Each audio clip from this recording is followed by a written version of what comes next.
Welcome to my channel. Try to hear the latest story. I still remember the exact words my father said as he threw my duffel bag onto our front lawn. Your sister deserves the future, not you. I was 19, shivering with pneumonia, my college fund suddenly gone. That night, I slept in my old Honda Civic, coughing until my chest ached, unable to process how my own parents could discard me like yesterday's trash. I had no idea that 5 years later, my sister Amanda would walk into my office, resume in hand, completely unaware I would be her interviewer. The look on her face when I said, "We are here to discuss your qualifications," is something I will never forget. I grew up in Westerville, Ohio, a typical middle-class suburb with neat lawns and good schools. My parents, Richard and Diane, seemed like normal, loving people. Dad worked as an accountant at a respected local firm, and Mom taught third grade at the elementary school. From the outside, we looked like the perfect American family, complete with a golden retriever named Cooper and annual summer trips to Lake Erie. But beneath that picture-perfect facade, there was always an imbalance that I tried to ignore. My sister Amanda arrived when I was 3 years old, and from the beginning, she was treated differently. While I was loved, she was adored. Where I received congratulations for achievements, she received extravagant celebrations. When I won the 6th grade science fair with a project on renewable energy, my parents nodded and said, "Good job." 3 years later, when Amanda placed third with her baking soda volcano, they took her out for an expensive dinner and bought her a new bike. I told myself this was normal, that younger siblings always got special treatment, but deep down I knew something was off. Throughout high school, I worked hard, maintaining a 3.8 GPA while holding down a part-time job at the local hardware store. Every dollar I earned went into my college fund, which my parents had started when I was born. They promised to match what I saved, and I believed them. I dreamed of becoming an architect, sketching building designs in notebooks that filled my bookshelf. Amanda, meanwhile, breezed through school on natural talent and charm. She joined every club that caught her interest and quit just as easily when she got bored. My parents never pushed her to get a job or save money. "Your sister needs to focus on her potential," my mother would say whenever I pointed out the discrepancy. I was ecstatic when I got accepted to Ohio State University. It wasn't Ivy League, but it had a solid architecture program, and with my savings combined with what my parents promised, I could graduate debt-free. I moved into the dorms in September, feeling like my life was finally beginning. 3 months into my freshman year, I caught pneumonia. It hit me hard and fast, leaving me bedridden with a fever that wouldn't break. My roommate drove me to the hospital when I started coughing blood. The doctor said I needed bed rest and prescribed antibiotics that made me dizzy and nauseated. I had to withdraw for the semester, losing my housing in the process. When I called my parents, explaining that I needed to come home to recover for a few months, there was a long silence on the line. Then my father said, "We need to talk when you get here." Something in his tone sent a chill through me that had nothing to do with my fever. I arrived home, weak and exhausted, to find my mother crying in the kitchen and my father sitting stiffly at the dining table. They sat me down and explained that they had made a difficult family decision. Amanda had been offered early acceptance to Princeton, her dream school, but even with a partial scholarship, they couldn't afford the tuition. "We've decided to use your college fund for Amanda's education," my father said, as if discussing a business transaction. "She has a real shot at greatness, Stephen. You can take out loans or go to community college." I stared at them in disbelief. "But that's my money too. I saved half of it." My father shook his head. "The account is in our names. Legally, it's our decision." That was the first blow.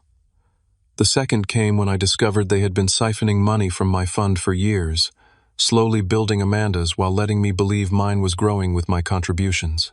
Bank statements I found while searching for my birth certificate showed regular transfers dating back to when I was 16, right around the time Amanda started talking about Princeton. I confronted them that evening, my hands shaking as I held the printed statements. My mother couldn't meet my eyes. My father's face hardened. "You've always been practical, Stephen. You'll land on your feet, he said dismissively. Amanda needs this opportunity more than you do. The betrayal cut deeper than I could have imagined.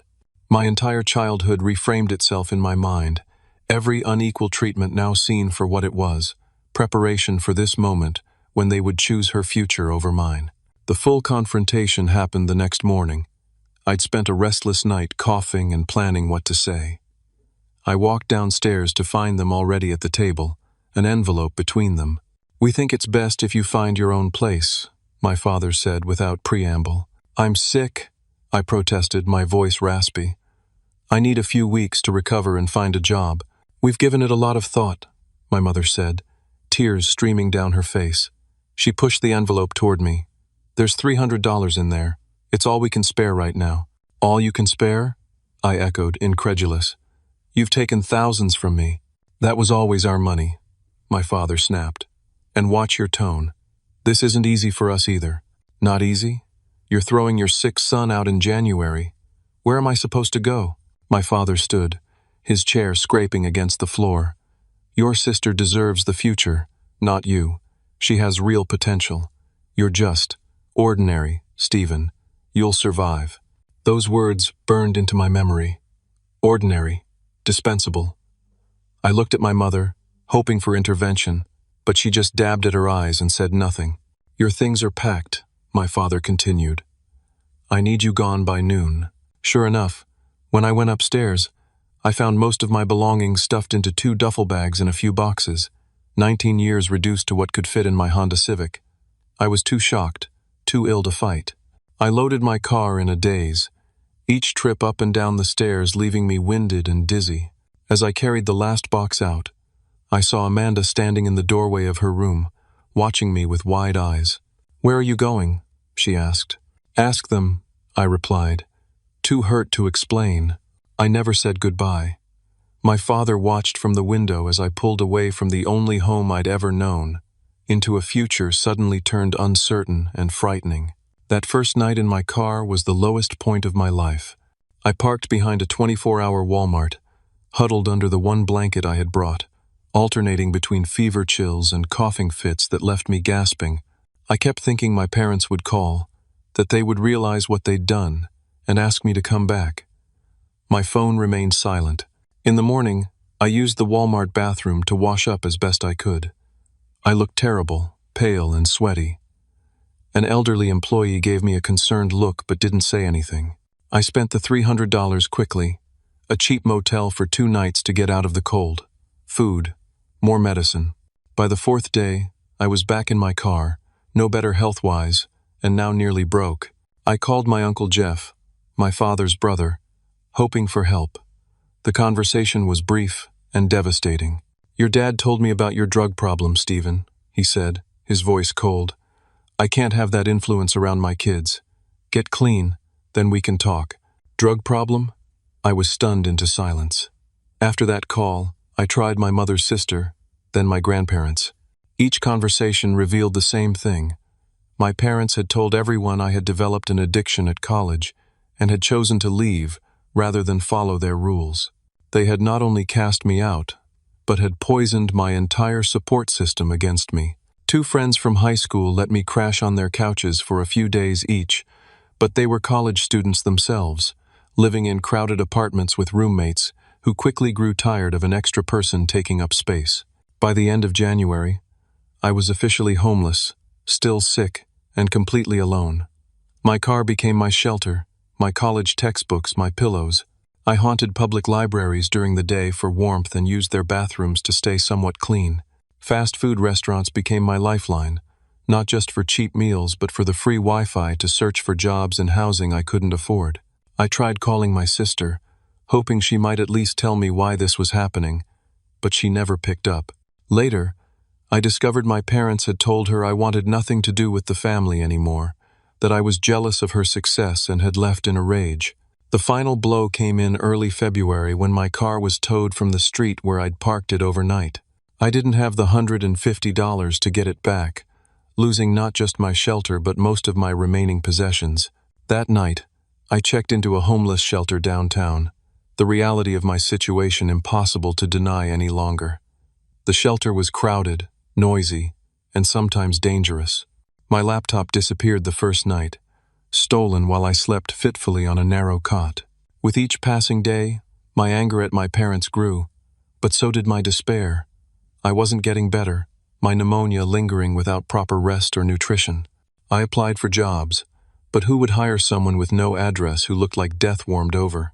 As February turned to March, I found myself sitting in a small park, watching people walk by, living their normal lives.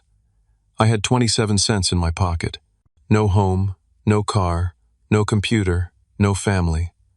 I was seriously contemplating whether life was worth continuing when a gruff voice interrupted my dark thoughts. "You look like you could use a hot meal, son." I looked up to see an older man, probably in his 70s, with silver hair and kind eyes that somehow remained sharp and observant. He wasn't dressed much better than I was, but he carried himself with dignity. I was too exhausted to refuse. That chance encounter would change everything. The man introduced himself as Jack Parker, and he bought me lunch at a nearby diner. I devoured the first real meal I'd had in weeks while he watched patiently. When I finally slowed down, he asked me my story. Maybe it was the food, or maybe it was just having someone actually listen, but everything poured out of me. My parents, the betrayal, the illness that wouldn't go away, the weeks of homelessness. When I finished, I expected judgment or dismissal. Instead, he nodded thoughtfully. "I've heard worse stories, but not many," he said. "How's that cough?" As if on cue, I started hacking, pain shooting through my chest. When I caught my breath, he was already standing. "Come on," he said. "I know someone who can help with that." I followed him, having nothing to lose. We walked several blocks to a small medical clinic I hadn't known existed. Jack spoke briefly to the receptionist, who nodded and led us back to an exam room without asking for ID or insurance. The doctor, a middle-aged woman with tired eyes, examined me thoroughly and shook her head. "Your pneumonia is becoming chronic. You need consistent treatment and rest." She wrote several prescriptions, which Jack took without comment. Later, sitting on a bench outside a pharmacy with my new medications in hand, I finally asked the question, "Why are you helping me?" Jack sighed, looking suddenly much older. "Let's just say I'm making up for past mistakes." Over the next few days, I learned Jack's story in pieces. He had been a successful business executive decades ago, rising through corporate ranks while his family took a back seat to his ambition. When his wife finally left, taking their 2 children, he threw himself even deeper into work. By the time he realized what he'd lost, it was too late. His children wanted nothing to do with him. I retired wealthy and alone. He told me one evening as we shared a simple dinner in his small apartment, where he'd let me sleep on the couch. Then the 2008 crash wiped out most of what I had. Poetic justice, maybe. He wasn't destitute, but he lived modestly now, doing occasional business consulting for small companies who valued his experience. A week after we met, Jack made me an offer. "I need help organizing my paperwork, making calls, sending emails. I can't pay much, but you can stay here, and I'll help you get back on your feet." It was more generosity than I'd seen in months. I accepted immediately. The arrangement was supposed to be temporary, but it evolved into something more. As my health improved with proper medication and regular meals, I started taking on more responsibilities. Jack's occasional consulting was actually a small business he ran from his home office, advising struggling companies on restructuring and efficiency. I had a knack for the administrative side, organizing his chaotic files and setting up a proper billing system. Soon I was sitting in on client calls, taking notes and offering insights that Jack actually valued. One evening, about 2 months after we met, Jack had a coughing fit that wouldn't stop. I recognized the sound, the way he clutched his chest. I called an ambulance despite his protests. At the hospital, while we waited for test results, he finally told me the truth. Cancer. Stage 4. Lungs and liver. He said it matter-of-factly, diagnosed 6 months ago. Doctors gave me a year, maybe less. I was stunned. "Why didn't you tell me?" "Didn't want your pity," he said simply. "Besides, helping you has been good for me, gives me purpose." Jack recovered enough to return home, but the episode changed our relationship. There was an urgency now to everything he taught me about business, finance, and people. He wasn't just giving me a job, he was passing on everything he knew. "You're smart, Stephen," he told me. "Smarter than I was at your age. But you need credentials in this world. We're getting you back to school." He helped me enroll in community college, paying my tuition from his savings despite my protests. I took business classes in the evenings while managing his consulting work during the day. Every dollar I earned went into a new savings account he insisted I open. "Your parents stole your future," he said. "We're building you a new one." As summer turned to fall, Jack's health deteriorated rapidly.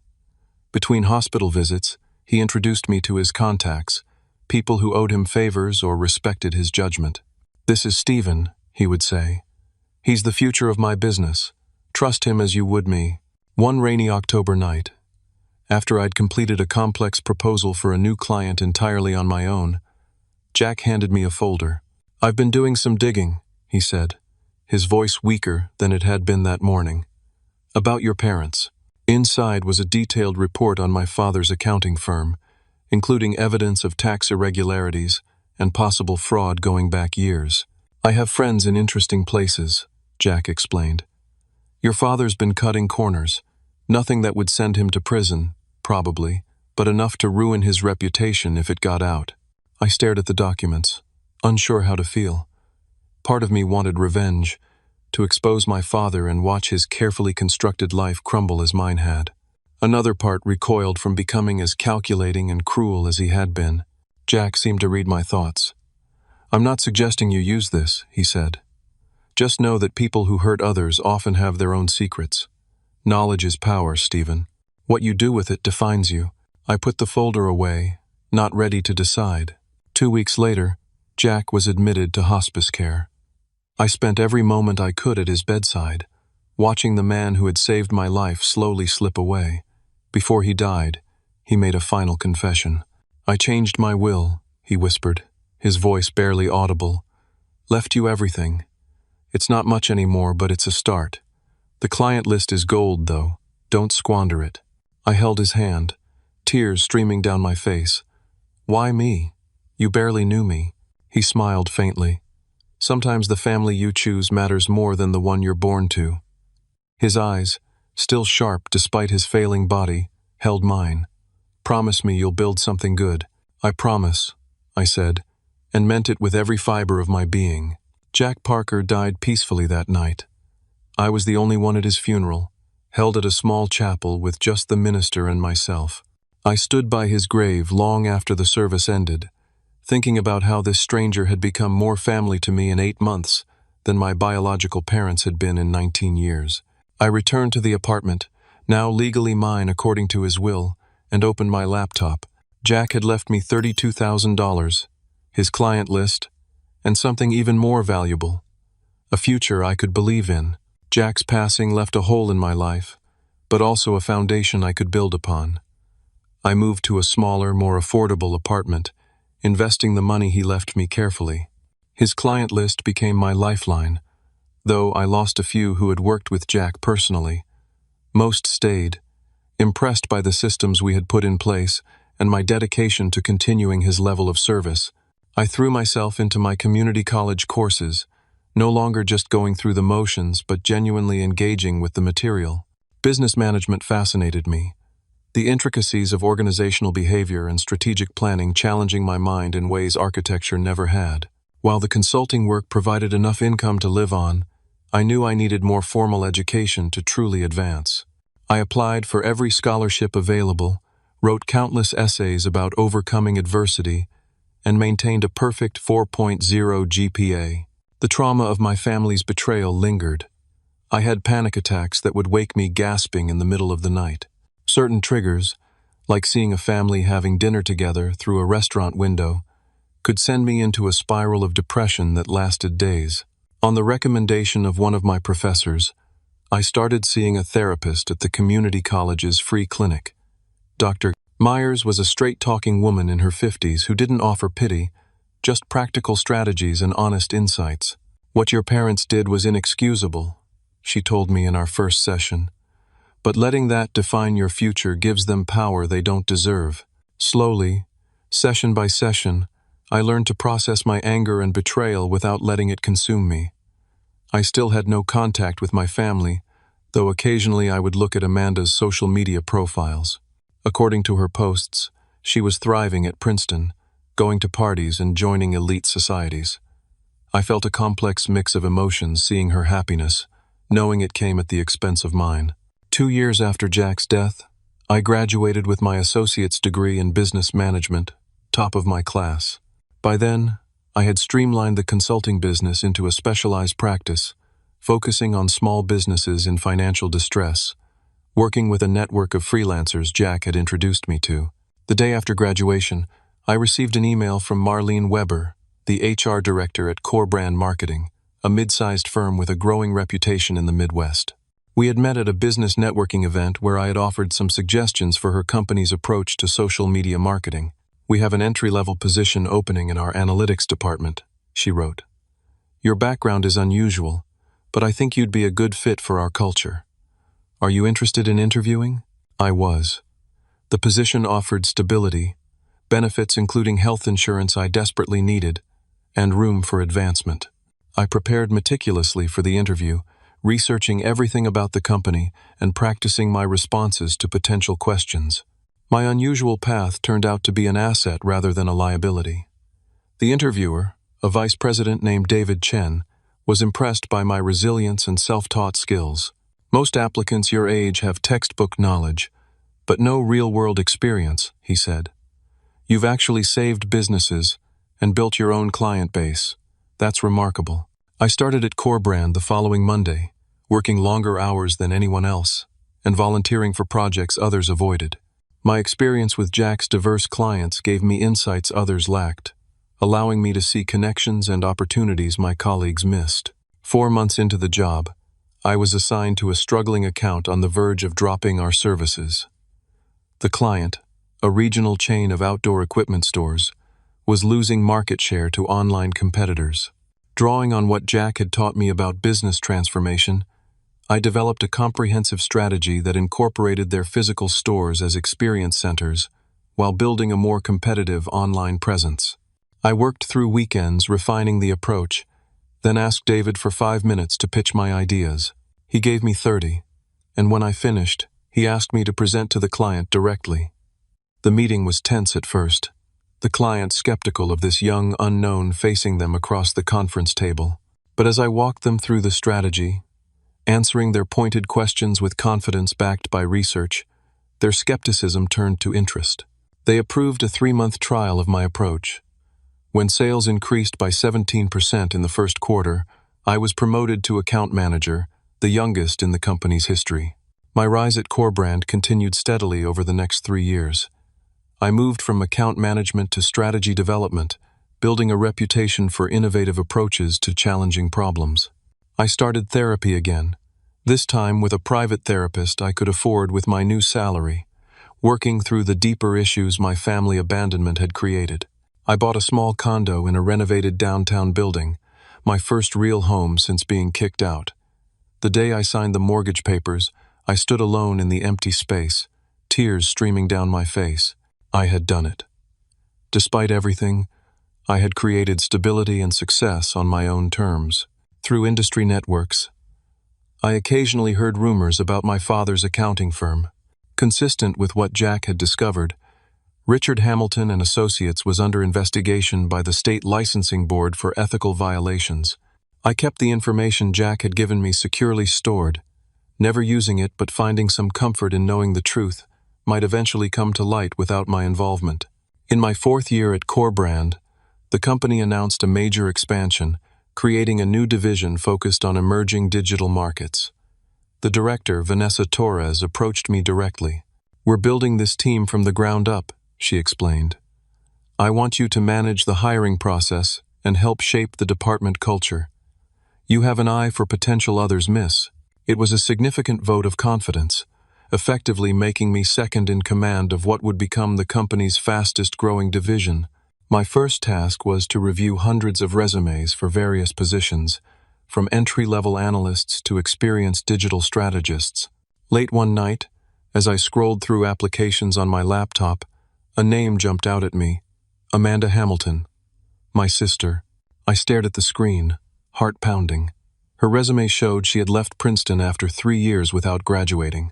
Since then, she had worked a series of retail jobs, none lasting more than 6 months. She was applying for an entry-level content creation position, one she was marginally qualified for at best. I closed my laptop, suddenly unable to breathe. 5 years had passed since that January day when my life had been upended. 5 years of struggle, growth, and rebuilding. And now, through some cosmic coincidence or twist of fate, my sister's future was literally in my hands. I poured myself a glass of whiskey and walked onto my small balcony, looking out at the city lights. What would Jack advise me to do?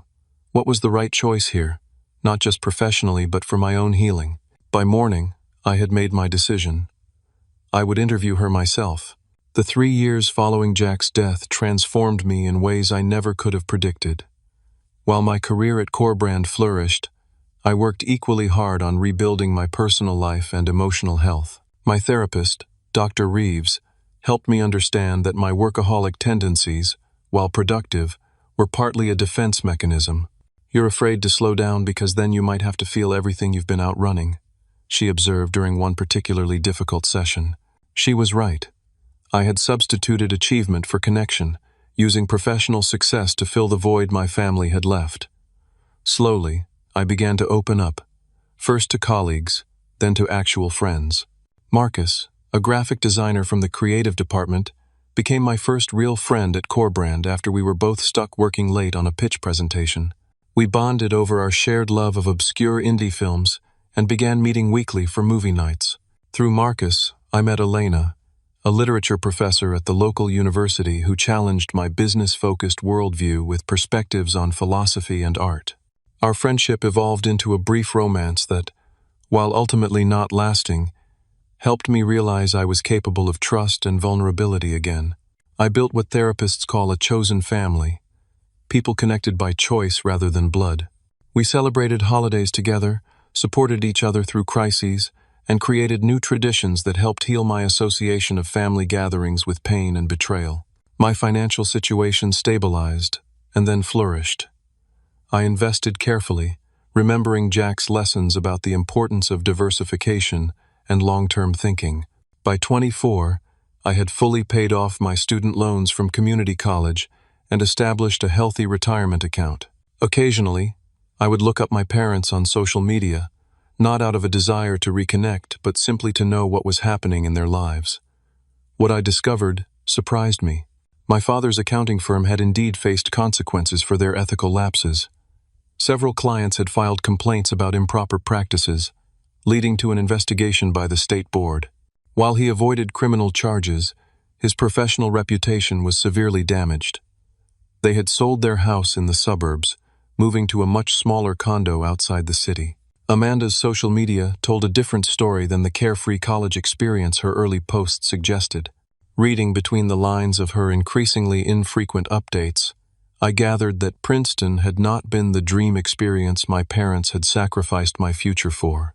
Her posts about academic excitement gave way to photos at parties, then vague references to taking a break and finding herself. I felt no satisfaction in their difficulties, just a hollow sadness for what could have been if they had made different choices. In therapy, I worked through my lingering anger, coming to understand that their treatment of me reflected their own fears and limitations more than any failure on my part. Favoritism like your parents showed is often about the parents' needs, not the children's qualities, Dr. Reeves explained. They likely projected their own unfulfilled ambitions onto your sister. This insight helped me separate my self-worth from their rejection. I was not unworthy of love or support. They had been incapable of providing it equally and unconditionally. My promotion to hiring manager for the new digital division came as Corebrand was undergoing significant expansion. The company had recently acquired 2 smaller agencies, absorbing their clients and some of their talent. My role gave me considerable influence in shaping the culture and capabilities of what would become the company's most profitable department. I approached hiring with principles Jack would have approved of, looking beyond traditional credentials to identify people with drive, adaptability, and unique perspectives. Under my guidance, We built a diverse team that quickly developed a reputation for innovative campaigns that drove measurable results for clients. Vanessa Torres, my director, gave me increasing autonomy as my decisions repeatedly proved sound. "You have an instinct for people," she told me after one particularly successful hire, a former teacher who brought fresh approaches to our educational client accounts. "You see potential where others see gaps." The irony of this statement wasn't lost on me, given how thoroughly my own potential had been dismissed by those who should have nurtured it. Perhaps that experience had given me a sharper eye for overlooked talent. The night I discovered Amanda's application, I barely slept. 1,000 scenarios played through my mind, from vindictive rejection to tearful reconciliation. By morning, professional ethics won out over personal history. I would interview her fairly, judging her qualifications against the position requirements just as I would any other candidate. But first, I did something I couldn't help. I researched her more thoroughly. Through industry contacts and social networks, I pieced together a more complete picture of what had happened in the 5 years since I'd seen her. Amanda had indeed attended Princeton for nearly 3 years on the partial scholarship and my repurposed college fund. But according to a former classmate now working at Corbrand's New York office, she had struggled academically and socially, the pressure of being a first-generation Ivy League student from a middle-class background taking its toll. She had left without graduating, moving back to Ohio where our parents were now facing financial difficulties following the collapse of my father's business. She had worked retail jobs at the mall, then as an administrative assistant at a local marketing agency, too small to provide advancement opportunities. The more I learned, the more complex my feelings became. The sister I had envied and resented had not received the golden future my parents had promised. The sacrifice they had forced me to make had been in vain. The morning of the interview, I arrived at the office an hour early, reviewing her application one more time. On paper, she wasn't the strongest candidate, lacking the degree and specific experience we typically required. But there was potential in her writing samples, a natural understanding of what resonated with different audiences. I arranged the meeting room carefully, removing personal items that might identify me before she arrived. Part of me wondered if she would even recognize me. 5 years had changed me from a sick, desperate teenager to a polished professional. I wore a tailored suit, kept my hair neatly styled, and had developed the confident posture of someone comfortable in corporate settings. As the minutes ticked down to our scheduled meeting, I received an unexpected email from an address I didn't recognize. amandahamilton94@gmail.com. The message was brief but shook me to my core. "Dear Mr. Stephen Walker, I just realized from the company directory that you're the Stephen Walker who will be interviewing me today. If you're who I think you are, I want you to know I had no idea you worked at Corbrand when I applied. This is not some attempt to reconnect. I genuinely need this job. I also want you to know that I only recently learned the truth about what happened 5 years ago. I'm sorry for everything, but I'll understand if you recuse yourself from the interview process. Amanda Hamilton." I sat at my desk, staring at the message, my carefully planned professional approach suddenly complicated by this direct acknowledgement. She knew, and more importantly, her words suggested she hadn't known the truth before. I had 10 minutes to decide how to proceed. In the end, I chose the path that would allow me to maintain my professional integrity while still facing this pivotal moment in my personal history. I responded simply, "The interview will proceed as scheduled. Please check in with reception at 11 a.m. Then I walked to the meeting room to wait for my sister. The night before Amanda's interview, after receiving her email, I barely slept. My mind raced with questions. What truth had she recently learned? How much did she know about what had happened? What did she think of our parents now? I rose before dawn, standing under the shower until the hot water ran cold, trying to clear my head. This wasn't just about Amanda or potential reconciliation. How I handled today would reflect on my professional reputation at Corbrand, the company that had given me a chance when I had nothing. I dressed meticulously in my best suit, a dark blue canali I'd purchased to celebrate my last promotion. The routine of knotting my tie and polishing my shoes helped steady my nerves. In my home office, I reviewed her application one final time, forcing myself to see it through an objective lens. Amanda had completed 3 years at Princeton, majoring in communications before withdrawing. Her work experience consisted of retail positions and 18 months at Small Town Marketing, a local agency where she'd started as a receptionist and been promoted to junior copywriter. Her portfolio showed promise but lacked the technical skills and strategic thinking our position required. Under normal circumstances, she wouldn't make it past the first interview. But these weren't normal circumstances. I arrived at the office 2 hours early, needing time to center myself. The familiar environment of Core Brand calmed me. This was my territory now, the world I had built for myself after everything had been taken away.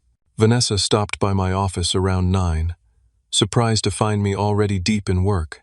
"You're interviewing Amanda Hamilton today, right?" she asked, leaning against my doorframe. "Anything about her application that's particularly impressive?" I kept my expression neutral. Some natural talent for audience engagement, but limited technical experience. "I'm keeping an open mind." She nodded. "That's why you're good at this. You see potential others miss." She checked her watch. "I have meetings all morning, but let me know if you find any standouts." I spent the next hour preparing the interview room, a small conference space with glass walls that offered privacy while remaining visible to the rest of the office. I removed my nameplate from the door and positioned the chair so that Amanda would enter before getting a clear view of my face. At 10:30, I retreated to my office, closing the door for a moment of quiet reflection. On my desk sat a small stone paperweight Jack had given me, a smooth river rock with the word "persist" engraved on its surface. I held it in my palm, drawing strength from the connection to the man who had saved me when my own family had failed. "What would you do, Jack?" I whispered. The answer came clearly in my mind, almost as if he were standing beside me. He would expect me to be professional but honest, to protect myself without seeking revenge, to remember that healing sometimes comes from unexpected places. I placed the stone back on my desk and pulled out a legal pad, jotting down the standard questions I asked all candidates, along with a few specific ones for Amanda based on her experience. I would conduct this interview by the book, giving her the fair chance I hadn't received. My phone buzzed with a text from Marcus. "Lunch after your interviews? Elena's in town." I replied with a quick, "Maybe," unable to commit when I had no idea what state I'd be in after facing Amanda. At 10:55, my assistant Maya knocked on my door. "Your 11 o'clock candidate is here," reception called up. "Thank you. I'll be right there." I took a deep breath, straightening my tie one last time. 5 years of building a new life had led to this moment. Whatever happened in that interview room would be on my terms, not driven by the abandonment and betrayal that had defined our last interaction. I gathered my notebook, Amanda's resume, and a pen, presenting the image of confident professionalism I had worked so hard to create. No one looking at me would see the homeless, sick teenager who had once slept in a shelter, wondering if life was worth continuing. Walking to the elevator, I thought about the email Amanda had sent. I only recently learned the truth she had written. What version of events had she believed all these years? Had she been fed the same lies about drug addiction that my parents had told the rest of the family? The elevator doors opened on the reception floor. Through the glass doors of the waiting area, I could see a young woman sitting rigidly in one of the visitor chairs, clutching a portfolio case. Her hair was darker than I remembered, cut in a professional bob instead of the long waves she'd worn as a teenager. She was thinner, her face showing stress lines that hadn't been there at 16. For a moment, seeing her triggered a flood of memories. Birthday parties where her cake was bigger, school events where she received standing ovations while my achievements went unmentioned. The last glimpse of her watching from her bedroom doorway as I carried my life out in boxes. I pushed the memories away. Today wasn't about the past. It was about demonstrating who I had become despite everything that had been done to me. I nodded to the receptionist and stepped into the waiting area. Amanda looked up, her eyes widening with recognition. "Miss Hamilton?" I said formally, extending my hand. "I'm Stephen Walker.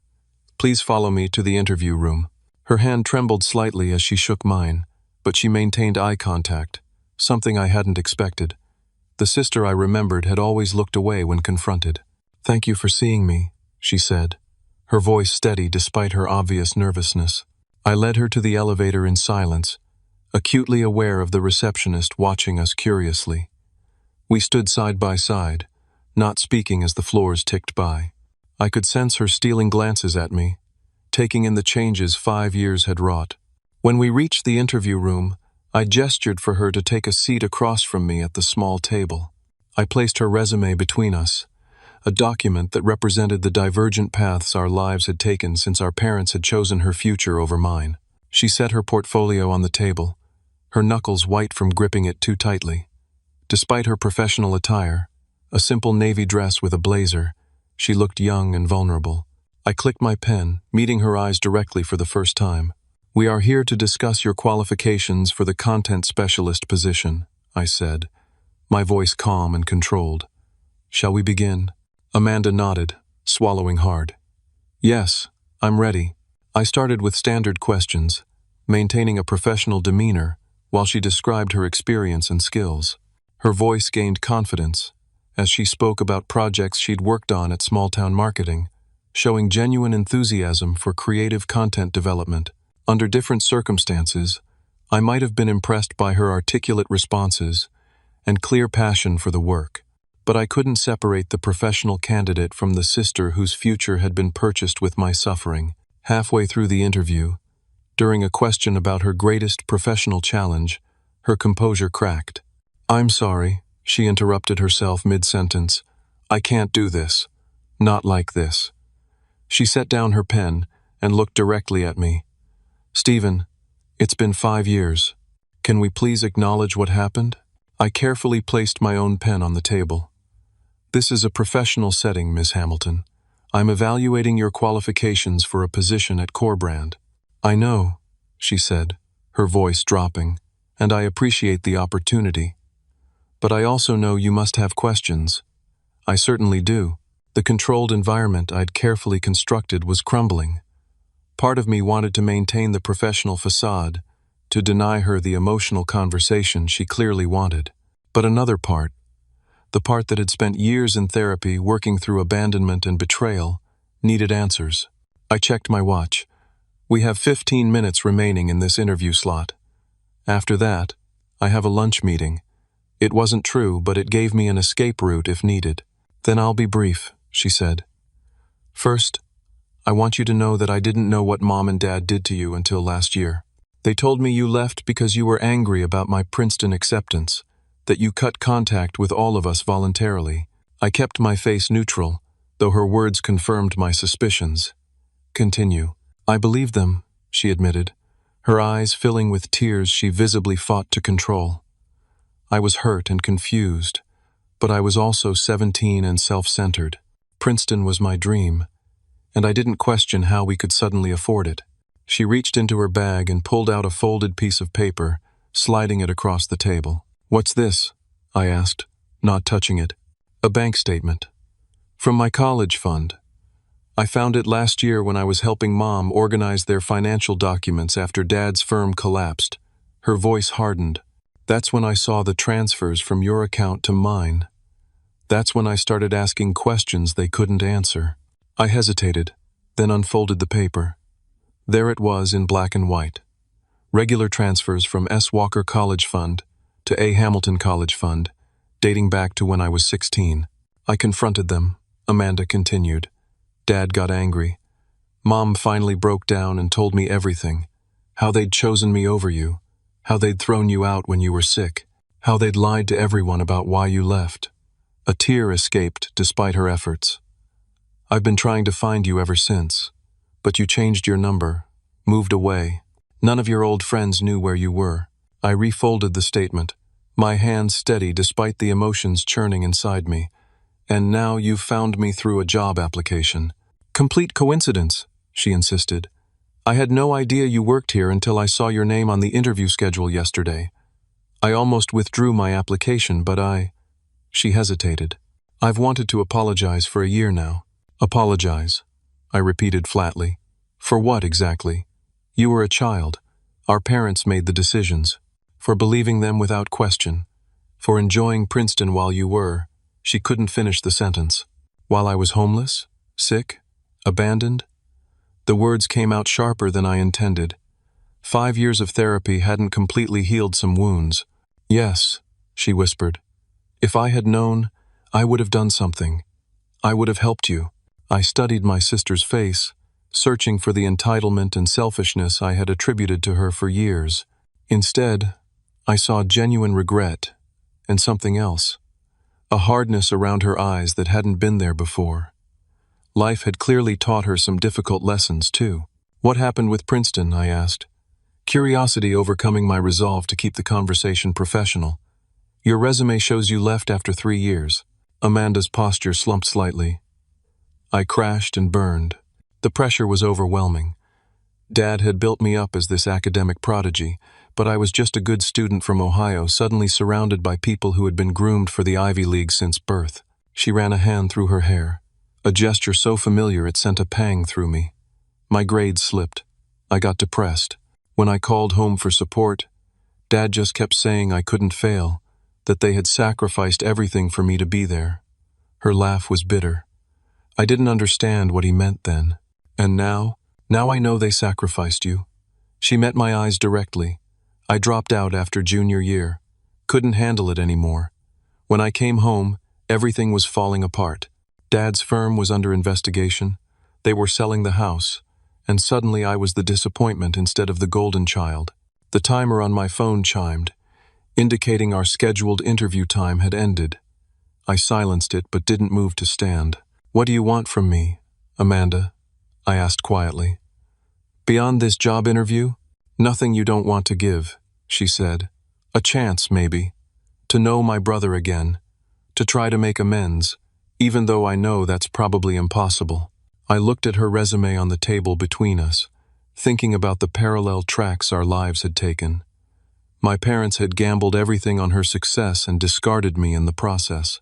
Now she sat before me, their plan in ruins, while I had built something meaningful from the ashes of their betrayal. The position, I said finally.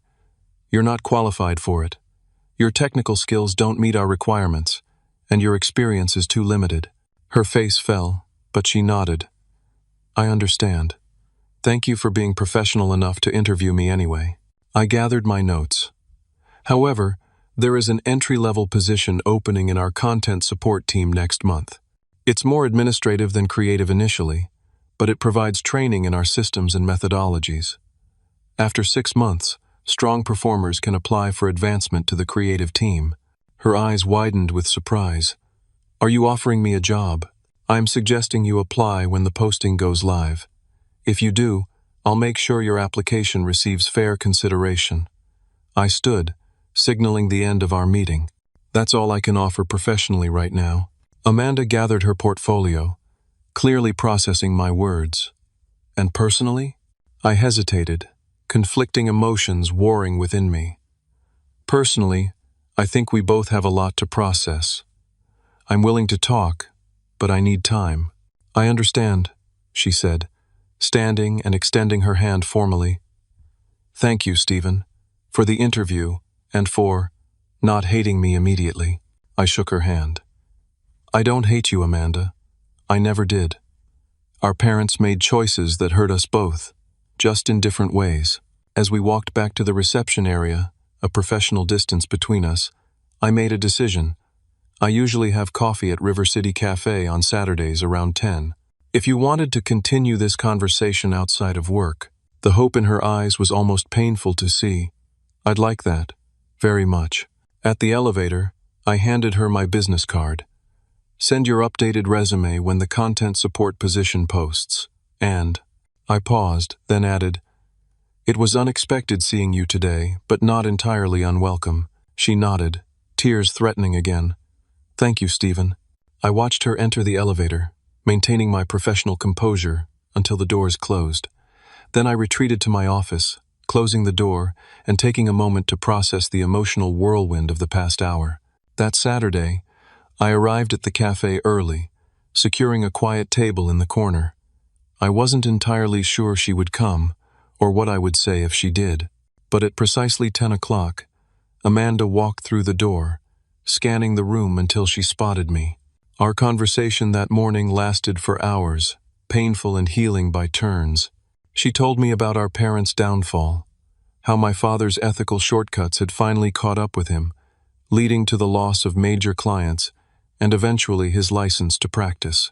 They had lost their house, their social standing, and most of their friends. "They never talk about you," she said. "It's like they erased you from our family history." When I confronted them with what I'd found, Dad got angry, but Mom just cried for days. I think she's always known what they did was unforgivable. I shared parts of my journey: the homelessness, meeting Jack, rebuilding my life piece by piece.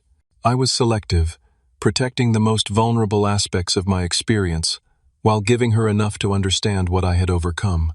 By the time we parted that afternoon, something had shifted. The wall of hurt and misunderstanding between us hadn't disappeared, but a small window had opened, allowing the possibility of a new kind of relationship, not based on our shared past, but on who we were becoming. Amanda did apply for the content support position when it opened, and her interview with the team leader went well. She started at Corebrand a month later, working in a different department from mine to maintain professional boundaries. I watched from a distance as she threw herself into the role, arriving early, staying late, and soaking up every learning opportunity. The enthusiasm I had glimpsed during our interview blossomed as she found her footing. Within 3 months, her team leader was sending me emails praising her work ethic and quick learning. We continued our Saturday coffee meetings, gradually rebuilding a sibling relationship neither of us had truly experienced before. Amanda had been the golden child, me the overlooked one, both of us pawns in our parents' dysfunctional value system. Now we were just two adults finding common ground and genuine connection. 6 months after Amanda joined Corebrand, I visited Jack's grave on the anniversary of his death. The simple headstone read Jackson Parker, 1945 to 2020. He built bridges. I had chosen the inscription myself, thinking of how he had bridged the darkest time in my life, connecting me to a future I couldn't see from the depths of my despair. I placed a small stone on top of the headstone, a Jewish tradition I had learned from one of Jack's oldest friends who had attended the funeral. I kept my promise, I told him, feeling only slightly self-conscious about speaking aloud. I'm building something good, not just at work but in my life. That evening, I finalized the paperwork for the Stephen Walker Second Chance Scholarship at the community college I had attended. Funded through my savings and designed for students facing family estrangement or unexpected homelessness, it would provide not just tuition but emergency housing assistance and mentorship. The first recipient would start classes in January. I had insisted on being part of the selection committee, knowing from experience that official documents rarely told the full story of someone's potential and determination. As for my parents, I still had no contact with them. Amanda occasionally mentioned them in our conversations, usually in passing. They were struggling financially, their retirement plans shattered by my father's professional disgrace. Part of me felt they had received the karma they deserved, but a more evolved part recognized that continuing to define my life in relation to their failures only gave them continued power over me. My therapist had asked once if I could ever forgive them. I wasn't sure forgiveness was possible or even necessary for my healing. What I had found instead was perspective, the understanding that their treatment of me reflected their own brokenness rather than my worth. I had built a life they had never imagined possible for me, surrounding myself with people who valued my contributions and my character. Jack had seen my potential when my own parents couldn't or wouldn't. Now I strive to honor his faith in me by extending that same recognition to others, including, cautiously, my sister. The story of my life wasn't defined by being kicked out at 19. It was defined by what I had built since then. A career, friendships, purpose, and now, the beginning of a healed relationship with Amanda. The painful chapters hadn't disappeared, but they no longer comprised the whole narrative. If you've ever faced betrayal by those who should have protected you, know that their failure doesn't determine your worth. Your future isn't limited by their inability to see your potential. Building a life on your own terms is both possible and deeply rewarding. Have you ever had to rebuild after a profound betrayal? I'd love to hear your stories in the comments. If this story resonated with you, please like and subscribe to the channel for more content about overcoming adversity and finding your path. Share with someone who might need to hear that family isn't always about blood. Sometimes it's about the people who believe in you when no one else does. Thank you for listening to my journey. May you find the strength to persist through your own challenges and emerge stronger on the other side.